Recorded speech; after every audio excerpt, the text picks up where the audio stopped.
Le deuxième était le... Alors que le corps électoral âgé est surreprésenté et qu'une partie des élus sont eux-mêmes âgés, comment se fait-il que le vieillissement ne soit pas au cœur de l'agenda politique? Par Dominique Argout, Université Paris-Est Créteil-Val-de-Marne, UPEC. À ce jour, le vieillissement de la population n'apparaît pas comme un thème central de la campagne présidentielle.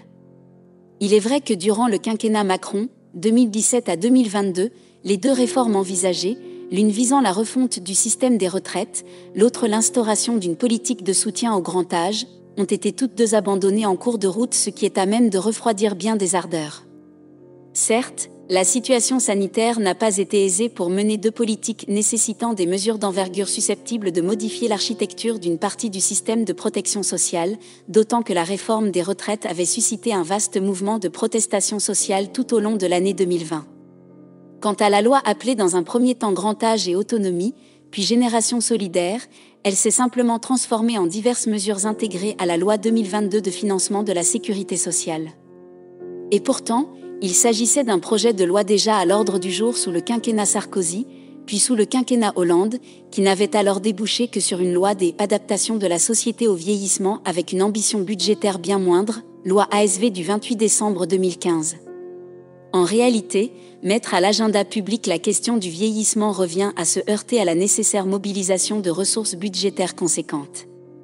Ainsi, sur la question des retraites, le Conseil d'orientation des retraites estime dans son dernier rapport de juin 2021 que le déficit du régime avait atteint 13 milliards en 2020. Et sur la question de la prise en charge de la dépendance, le rapport Libault préparatoire à la réforme estimait en 2019 un besoin de financement de l'ordre de 9,2 milliards par an d'ici 2030. Cette situation aboutit à ce paradoxe, alors que le corps électoral âgé est surreprésenté, avec une participation électorale augmentant continuellement jusqu'à 75 à 80 ans, et qu'une partie des élus sont eux-mêmes âgés, comment se fait-il que le vieillissement ne soit pas au cœur de l'agenda politique? Le coût budgétaire d'une telle politique constitue évidemment une raison incitant les candidats les plus sérieux à être prudents dans leurs promesses. Et à contrario, cela conduit régulièrement les principaux acteurs du monde professionnel et de la société civile à réclamer une vraie réforme dans le champ de la vieillesse et à déplorer le manque de moyens. Pourtant, une vraie réforme ne peut se limiter aux enjeux de protection sociale. Ces derniers sont bien évidemment très importants et c'est d'ailleurs grâce au système de protection sociale, notamment de sécurité sociale, que les personnes âgées bénéficient aujourd'hui d'un niveau de vie plus élevé en France que dans la moyenne des pays de l'OCDE. Et la transformation récente de la Caisse nationale de solidarité pour l'autonomie, CNSA, en Caisse de sécurité sociale indique que la dynamique se poursuit, cf l'ordonnance du 1er décembre 2021. Mais on est là sur une approche et des réponses qui reposent sur une solidarité froide, de nature macroéconomique, qui néglige la question de la place et du rôle des personnes âgées dans les sociétés modernes. La protection sociale ne peut être en réalité qu'un élément de réponse aux enjeux soulevés par le vieillissement de la population. Non seulement elle nécessite d'importants moyens financiers qui tendent à annihiler les velléités de réforme et à susciter des crispations sociales, mais en outre elle contribue à forger une représentation sociale négative des plus âgés. Ces derniers deviennent une catégorie cible bénéficiaire d'aides toujours plus importantes, générant un grisonnement des dépenses sociales susceptibles de déboucher à terme sur un hypothétique conflit entre générations. Dans ce contexte, les sociétés modernes condamnent les personnes âgées à vouloir rester jeunes pour tenter d'échapper à l'âgisme ambiant. Ce n'est donc pas un hasard si la silver economy a le vent en poupe depuis quelques années dans la mesure où elle promeut l'idée que le vieillissement ne représente pas un coût mais une richesse pour la société.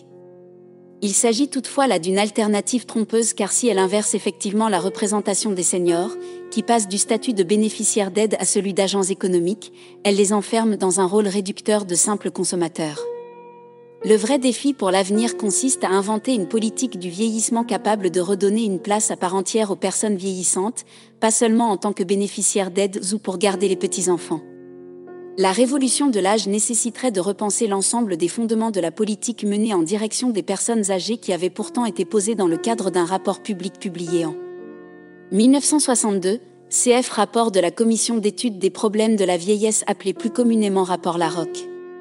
Mais depuis, malgré l'existence de nombreux programmes et rapports, l'État semble avoir perdu la capacité à impulser une politique globale susceptible de tenir compte de l'avancée des connaissances sociologiques sur le vieillissement.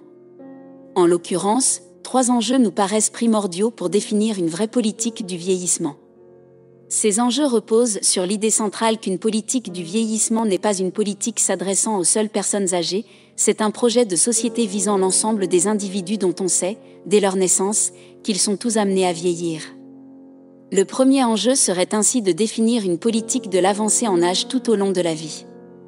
Les problèmes liés à la vieillesse ne sont pas propres aux vieux, ils surviennent au fil de l'avancée en âge du fait d'événements qui se sont greffés bien antérieurement dans leur histoire de vie. On n'est pas vieux, on le devient. C'est donc bien en amont que se dessinent les inégalités qui ne vont que s'amplifier au moment de la retraite. Par ailleurs, il est nécessaire de promouvoir une société créatrice de liens sociaux. L'isolement social n'est pas propre aux plus âgés. Néanmoins, comme l'ont révélé la canicule de l'été 2003 et de multiples études, la population âgée est particulièrement vulnérable dans les sociétés fondées sur la mobilité. Pourtant, le réseau Villes Amies des aînés, qui consiste à inciter les pouvoirs publics locaux à mieux prendre en compte les besoins de la population vieillissante, démontre qu'il est possible de repenser la manière dont les territoires favorisent, ou non, les liens entre les âges. Par ailleurs, rappelons que la surtechnologisation des sociétés modernes ne constitue pas une solution.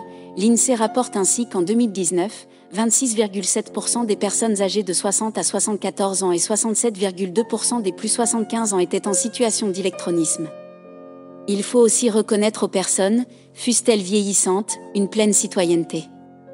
Une telle évidence a pourtant été contredite durant la crise sanitaire qui a conduit l'État à brider la liberté des plus âgés au nom de leur supposée vulnérabilité, particulièrement pour ceux résidant en EHPAD comme le rappelait l'avis du Conseil consultatif national d'éthique ou le rapport du Défenseur des droits.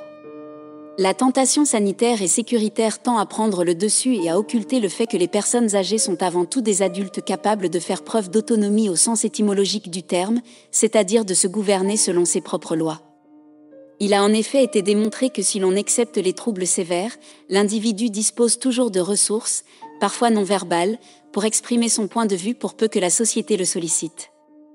Dans tous les cas, il ne fait pas de doute que le renouvellement générationnel contribuera de toute façon à ce que les nouveaux vieux soient amenés à défendre avec ardeur leur volonté de rester des citoyens à part entière jusqu'à la fin de leur vie.